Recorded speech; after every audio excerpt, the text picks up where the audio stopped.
Hey Nashville, I got a question for you. Why would you buy a ticket to a big pay-per-view event if you're just going to sit down in the arena and take a nap for 3 hours? Good God! This is going to be a hard show to review. I got a lot of thoughts on it, but I'm not sure how much of that has been colored by the fact that this had to be one of the deadest crowds I have ever seen. I was actually missing the canned heat in the impact zone. That's how bad this was.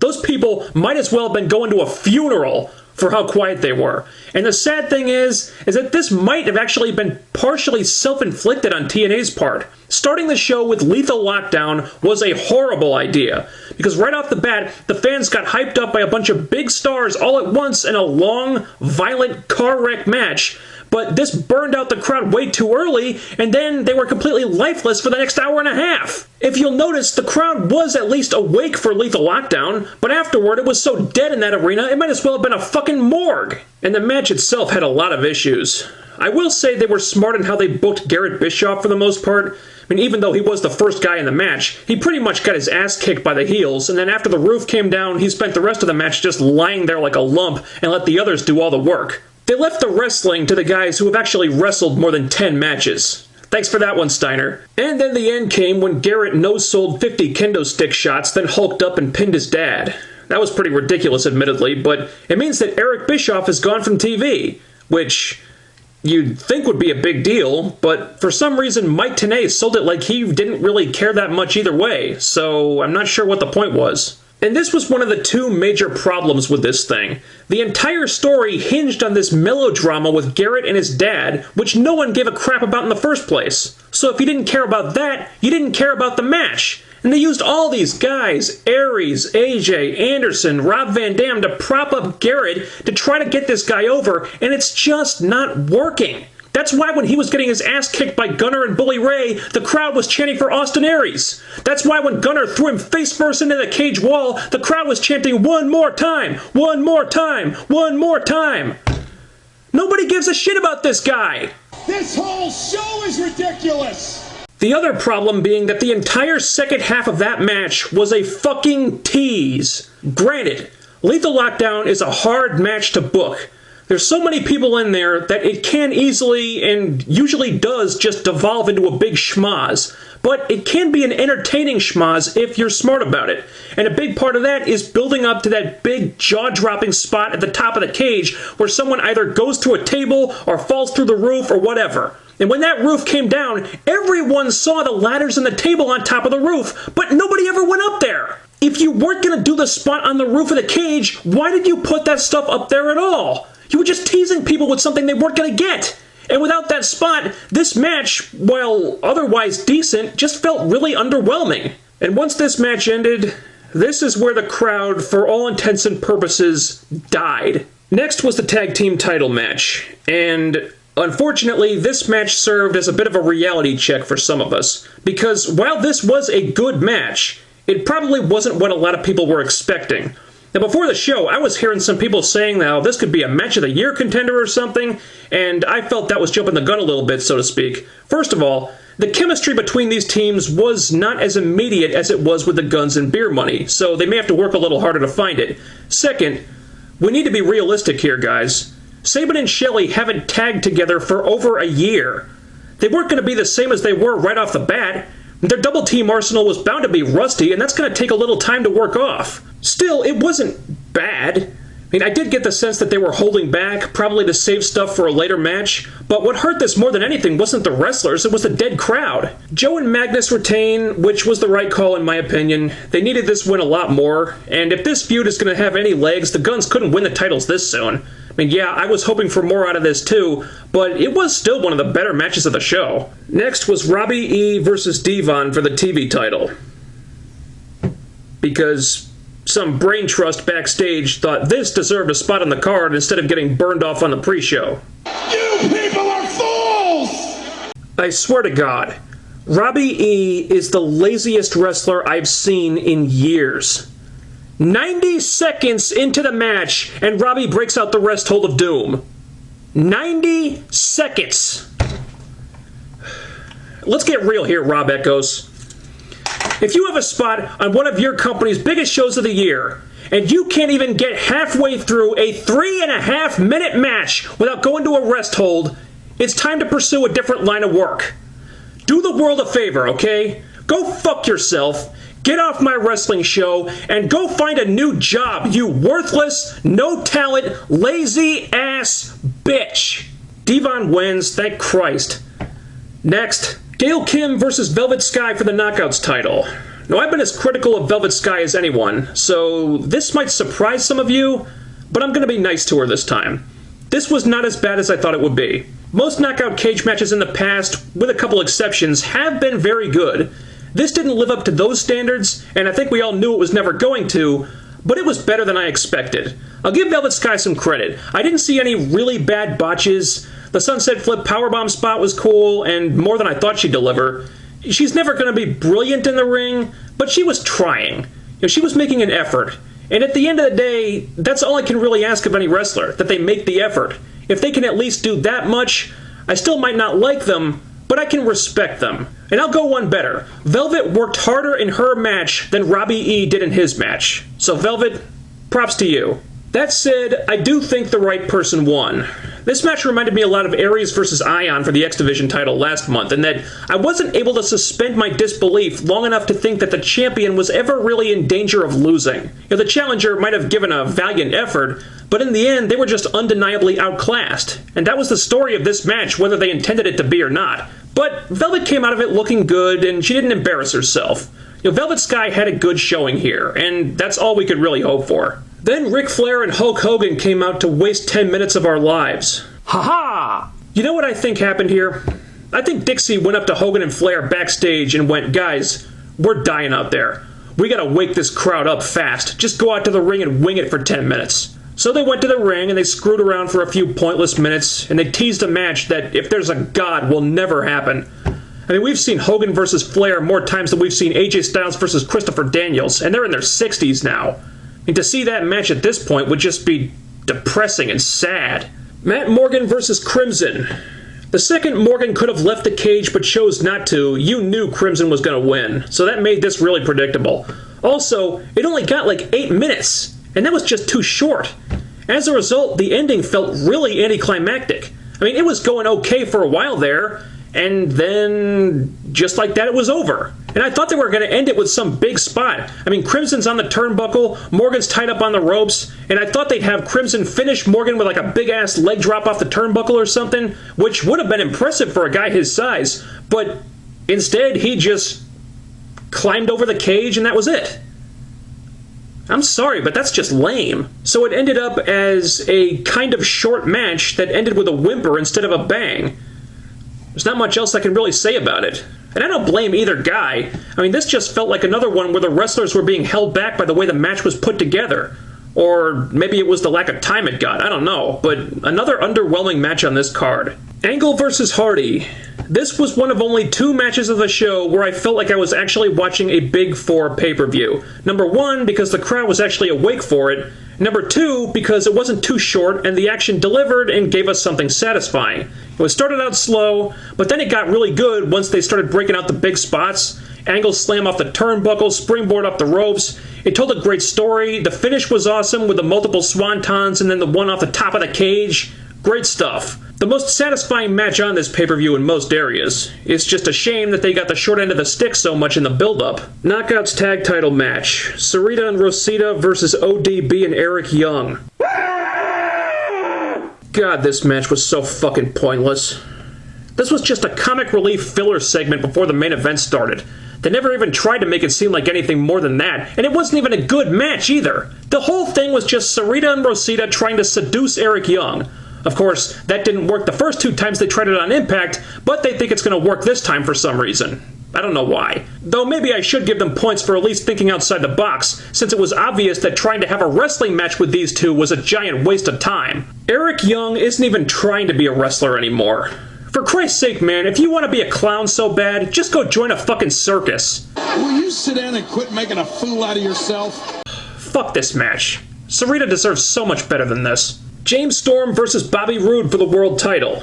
I really liked how this began, with Storm getting out of the cage and going after Roode immediately. That made sense with the way Impact ended. It was a very heated personal storyline, therefore they had to go balls out right from the start. That's good. And the match was good, but this was another one that was damn near ruined by that dead-ass crowd. Even the fucking Tennessee Cowboy could barely get those Tennessee fans to make some noise. That's just pathetic. Still, the match was acceptable, even if it wasn't everything I was hoping for, and believe it or not, I actually really liked the finish. Largely because that crowd had pissed me off so much by that point that I didn't want them to get to see a title change, but I really did think this was a great way to end it. I mean, they built up the last call super kick so much as something that Storm could hit from out of nowhere and finish somebody just like that. So it was perfect irony that the last call ended up costing him the match. And I don't think this hurt Bobby Roode because he was dominant for a lot of that match, just like he should have been with Sting last month. So I'm probably in the minority here, but I really liked how the main event ended. And I didn't have a problem with Storm not going over, since it was always kind of a toss-up whether it was a better idea to have him win the title at Lockdown or Slammiversary anyway. So the main event I liked. Unfortunately, I cannot say the same for the rest of this pay-per-view. Lockdown 2012 was extremely disappointing. 2 pointless, crappy filler matches, a pointless Hogan-Flair segment, most matches did not deliver what they should have, and every single fan in that arena who sat on their hands through the whole damn show can kiss my ass. I definitely got the feeling that Lockdown kind of got thrown under the bus in favor of Slammiversary. Just a hunch on my part, but I guess we'll find out in 2 months. In the meantime, TNA, for God's sake, do better on Thursday than you did on Sunday. And no more pay-per-views in Nashville, please!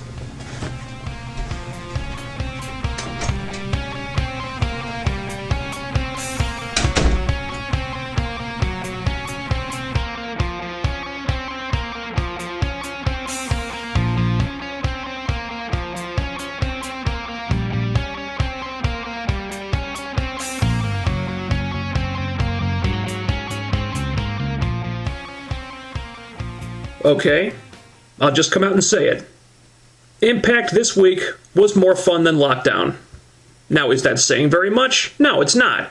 But this Impact did offer up a pretty enjoyable show, and after last Sunday, damn it, I'll take what I can get. And we start off this week with a Bobby Roode segment. Somebody got a haircut. He cuts a promo about beating James Storm in his hometown and how he's defeated everybody's heroes, and pretty quickly Anderson comes out demanding a title shot, and then Jeff Hardy comes out wanting the same thing, and they start going back and forth, and Bobby Roode was actually pretty funny trying to get them to turn on each other. I got a kick out of that. Then Hogan shows up on the video screen, and he makes a #1 contenders match. Pretty good segment. It put over Roode, it set up the main event without going too long. I'm not enthused about the usual suspects re-entering the title picture, but if James Storm is off the table, at least for this month, then they had to put somebody in there, so this was fine. They do Crimson and Bully Ray versus Matt Morgan and Austin Aries, so those two feuds are continuing, even though Hogan said that Lockdown was going to be Morgan and Crimson's final encounter. I guess he was just blowing smoke. Anyway, really good match. Interesting booking, too, with Morgan playing the babyface in peril role, and then Austin Aries getting the hot tag and cleaning house until Bully Ray pins him with a handful of tights. Part of me wonders if management is down on Morgan right now, but they're obviously high on Austin Aries, as well they should be, because if there's a hotter character on this show right now, you'd be hard-pressed to find one. I'm really liking this Bully Ray-Austin Aries feud. It's been booked very well, with Aries always looking strong, but never quite getting the better of Bully Ray. Plus, it's just two really entertaining guys who are great at drawing heat. You really can't go wrong with that. But the Morgan-Crimson feud may need some tweaking. You know, Crimson's character is working for me as a heel, but I think they need to do more to put heel heat on him if they want people to rally behind Morgan. And Morgan might need a little help in that area too, because the fans seem to run hot and cold with him a lot of the time. Then came a truly dreadful segment. AJ Styles, Ken Anderson, and Bob Van Dam come out to the ring with Garrett Bischoff. Or should I say, AJ Styles, Ken Anderson, and Bob Van Dam are led to the ring by Garrett Bischoff. Oh, what a bunch of bull. So Garrett gets on the mic, and he proceeds to cut one of the most embarrassingly bad promos I've heard in some time. He didn't even have that many words to get out, but it looked like he forgot his lines. He started laughing. He stumbled his way through the rest of it, going around in circles, repeating himself. It was so bad, I honestly wondered why they didn't retape this whole segment. Eventually, AJ takes the mic, presumably because he felt sorry for Garrett, but then he starts talking about how awesome Garrett is and how much guts Garrett has, and after Garrett's promo tanked so bad, poor AJ was just pissing in the wind here. But finally, Ric Flair comes out to save this segment, and the first thing he does is point out how freaking atrocious Garrett's mic skills are. God bless you, Nature Boy. Then he says he's going to throw a goodbye party for Garrett's dad next week, and none of them are invited. And despite Ric Flair's efforts to salvage it, this segment was awful.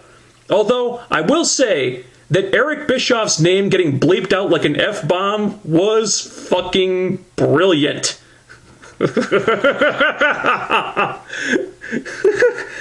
Oh my god, I burst out laughing every time that happened. Whoever had the idea to do this, give that person a raise, because that was freaking priceless. From there, we go to AJ Styles versus Kurt Angle, which was interrupted by Daniels and Kaz. So, a match that has main evented Impact, has main evented pay-per-views for the world title, gets thrown out in the middle of a show with no hype and no fanfare, and is only used to advance an unrelated storyline. What's wrong with this picture? This whole show violates everything about my journalistic integrity. I know Kurt is injured and the match didn't get much time. I'm not going to crap on him for the technical difficulties, that was Spike TV's fault. But to treat this like it was nothing instead of the big match that it should have been when doing the latter might get you some ratings was completely nonsensical. It is good that they're finally getting to the point with this Daniels-Kazarian angle. Finally hinting at a reveal to what Daniels had on Kaz or what they have on AJ, but I'm afraid I just don't care as much as I should anymore. It really feels like they should have gotten to this part in the feud a lot sooner, but they stretched it out longer than they should have, then it kind of got put on hold so they could accommodate the oh-so-scintillating Garrett Bischoff angle, and now I really don't care that much about it. This feud probably should have climaxed at Lockdown, but they waited too long to get to the point, they got sidetracked with the Garrett thing, and now a lot of the intrigue this had has been lost for me. And let's face it, AJ and Daniels have feuded so many times now that you really have to do an awful lot to keep their rivalry interesting at this point, and I just think the writer's gonna drop the ball on this one. Then came the hour main event segment and Hogan's big announcement with all the current champions except the Knockout Tag Team champions, who apparently felt that a 30-second pre-tape of Eric Young taking his pants off was more important than showing up for this. I was a war correspondent, and now I'm covering this! Hogan says that from now on, once a month they're going to be holding something called Open Fight Night. And this means that every month on this night, any wrestler who gets challenged by someone has to wrestle this person. If a champion is challenged, they have to defend their title. I think that's right, I wasn't really sure. And a wrestler from outside the company will have a match on the show and get a chance to earn a contract. This was a little confusing. I wasn't totally clear on it. Wouldn't everyone just challenge the world champion? What happens if every guy on the roster challenges the world champion on Open Fight Night? Does he then have to defend his title against all of them?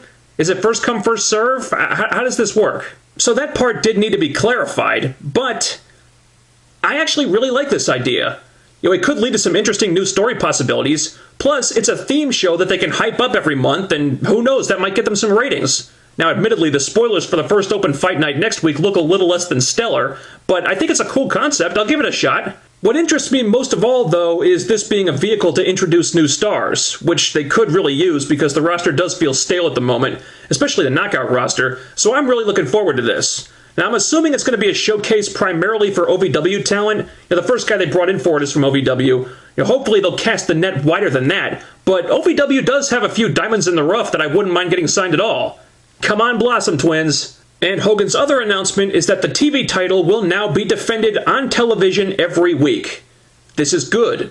Before, it seemed like the TV champion almost never appeared on Impact and only defended the title on Explosion or pay-per-views, and as a result, that title didn't mean shit. But to have the champion on TV, defending it every week, this could be the first step towards giving that title some kind of legitimacy, maybe finally turning it into a proper, serious mid-card championship that it always should have been, instead of being treated like a joke.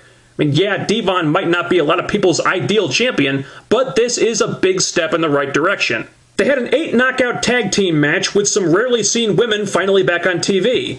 And it was pretty decent, even though big chunks of it were Velvet Sky on the offense, or Sarita being used as a beat-up dummy, which I did not appreciate. But they finally got some of the other women in the mix, which did make this feel fresher than it would have been if they had just done something with the same 5 knockouts they've been focusing on for months. Tessmacher actually got the pin for her team, which was cool. Looks like they're setting her up for a title shot, and I'm all for that. And a year ago, I would not have said this, but she's improved a hell of a lot since then. She's a much better worker than Velvet Sky is at this point. If they're doing Gale versus Tessmacher at Sacrifice, I say, let's do it. James Storm came out for a promo. He talked about his loss at Lockdown and how he's sorry to everybody and he's feeling all discouraged, and it looks like they're doing a crisis of confidence angle with him now. This might be just a way to get Storm off TV for a little while because apparently he needs to heal up from some injuries, but I hope he's not gone for too long because this promo proved exactly why James Storm is one of the best parts of this show. This promo was outstanding. Very sincere, very heartfelt, totally authentic. The crowd cheered when they were supposed to, chanted his name when they were supposed to, they were quiet when they were supposed to be. Storm had that crowd eating out of the palm of his hand. This was the best segment of the night. I said this on Twitter, James Storm is probably the best promo TNA has right now. I mean, he really has become tremendous on the microphone, so I hope he's back on the show real soon. I want to see a lot more promos like this, and a lot less like the one Garrett Bischoff delivered. And then we had the main event match for the #1 contendership, to which Hogan added Bob Van Dam for no reason at all. Because Van Dam is one of Hogan's boys, and that means he gets preferential treatment, brother! The match is pretty good, but it only goes for a few minutes, and Van Dam wins. Not happy about that. If it's just a filler feud to hold Rude over until Slammiversary, then fine. If Rude didn't drop the title at Lockdown, he's not going to do it at Sacrifice. But Bobby Roode needs wins. He needs decisive victories over established stars if he's going to be credible and believable as a world champion. And he hasn't gotten that. Sure, he's kept the title, but a lot of the time his wins have not done much for him at all. Reference the Victory Road match with Sting. I mean, if Bobby Roode is going to feud with an established star, he needs one that is going to put him over the right way and make him look like $1 million. I have zero confidence that Van Dam is going to be that guy. This match will probably end in a DQ or some fluky win that does nothing for Roode and completely protects Van Dam. I expect Roode will keep the title, but will No Job Rob actually do the right thing for business here and put Roode over the way he needs to be? Well, I guess that just depends.